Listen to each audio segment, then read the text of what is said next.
Prezados irmãos, é uma alegria muito grande compartilhar daquilo que Jesus está fazendo através da obra missionária entre os surdos. Sou Marília Moraes Manhães e tenho a alegria de poder compartilhar uma porção da palavra de Deus, João 14,6, que diz: Jesus é o caminho, a verdade e a vida, ninguém vai ao Pai senão por mim. Nós tivemos esse período, e especificamente no mês de maio, participando de uma Olimpíadas de Surdos. Essa camisa que eu estou usando representa isso. 24ª Olimpíadas de Surdos. Ali nós tivemos 79 países representados. 2.400 delegações de surdos. Vários atletas surdos naquele lugar. Aliás, a Olimpíadas era de surdos e todos eles eram surdos. E nós tivemos a oportunidade de falar que Jesus é o caminho, a verdade e a vida. E só Jesus Cristo salva através da língua internacionais de sinais. Nós treinamos a nossa equipe e ali nós estávamos utilizando os sinais internacionais para que os surdos pudessem ouvir do amor de Deus. E aí Deus nos trouxe muito para perto um país chamado Mali, um país muçulmano, um país fechado para o Evangelho, um país onde os cristãos são mortos e que jamais a gente poderia estar lá falando do amor de Deus. Não existe agências missionárias naquele lugar, não existem missionários naquele lugar, mas Deus trouxe o Mali até nós e tantos outros países muçulmanos ali nessa Olimpíada onde nós estávamos. Mas eu quero destacar somente o país Mali e um jovem que todos os dias ele ia no nosso stand. Nós tivemos uma estratégia de doação de luvas, de toucas, de água, de agasalhos, porque a Olimpíada foi transferida do mês de janeiro por conta das questões da pandemia, né? E ela era para ser realizada em outro período e foi transferida para o mês de maio, né? Desse ano.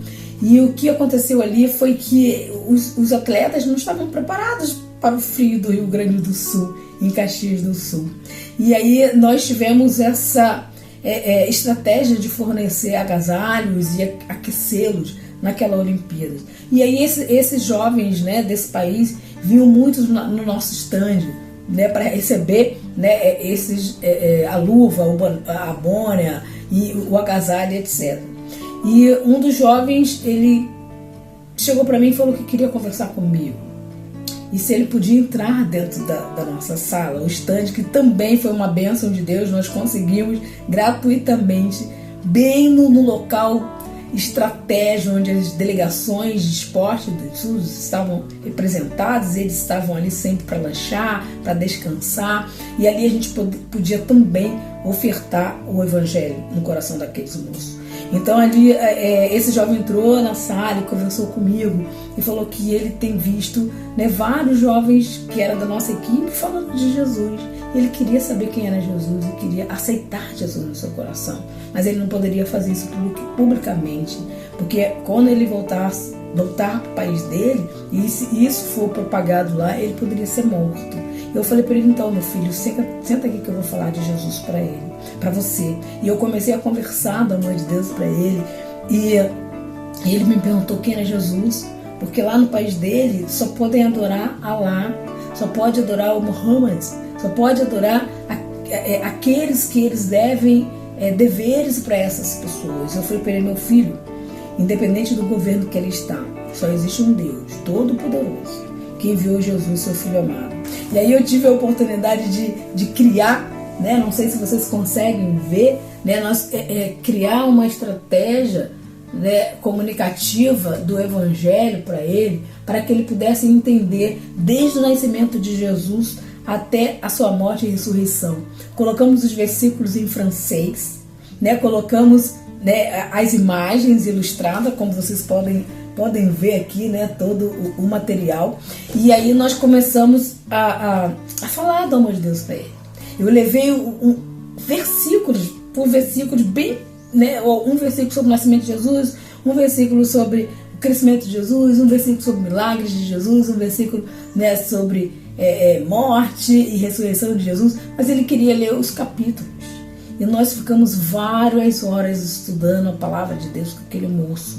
E ele tomou a decisão lá de Jesus e ele falou para mim: a minha esposa, ela tem o diabo, ela é endemoniada. Eu vejo fogo nos olhos dela. E ela começa a quebrar tudo na casa.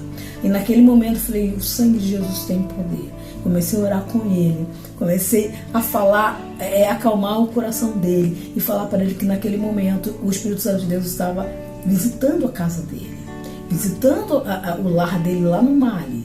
E imediatamente o que ele fez? Ele pediu licença, abriu a câmera, né, no celular, e nós fizemos um vídeo chamada com a esposa dele lá. E nós oramos com ela, nós conversamos com os filhos deles, e foi assim um tempo de graça. E aí eu falei para ele: filha, você e sua casa estão salvos por Jesus. Preserve esse amor ao seu Deus. Chega lá, você ora, cultua ao Senhor, fala do amor de Deus para suas famílias e para os seus parentes. E meus irmãos, nós começamos um processo de discipulado com esse moço. E sempre nós estamos fazendo contato com ele. Sempre quando ele pode, ele manda mensagem e a gente começa a conversar um pouquinho. E nós começamos a orar e Deus tem feito maravilhas. Apresentar João 14,6 é algo que é o nosso dever. Jesus é o caminho, a verdade e a vida. Só Jesus Cristo salva. Não tem outra mensagem. E nessa campanha se envolva com isso. Se envolva falando de Jesus a todos aqueles que passarem por você. Não perca a oportunidade, porque é a única coisa que nós vamos levar para essa eternidade. Ver lá na glória tantas pessoas que a gente conseguiu apresentar do amor de Deus. Que Deus os abençoe. Um forte abraço para essa amada igreja, essa igreja missionária, essa igreja que vibra com o amor, né, que Deus colocou no seu coração. Deus abençoe a igreja, Deus abençoe a cada um, irmão.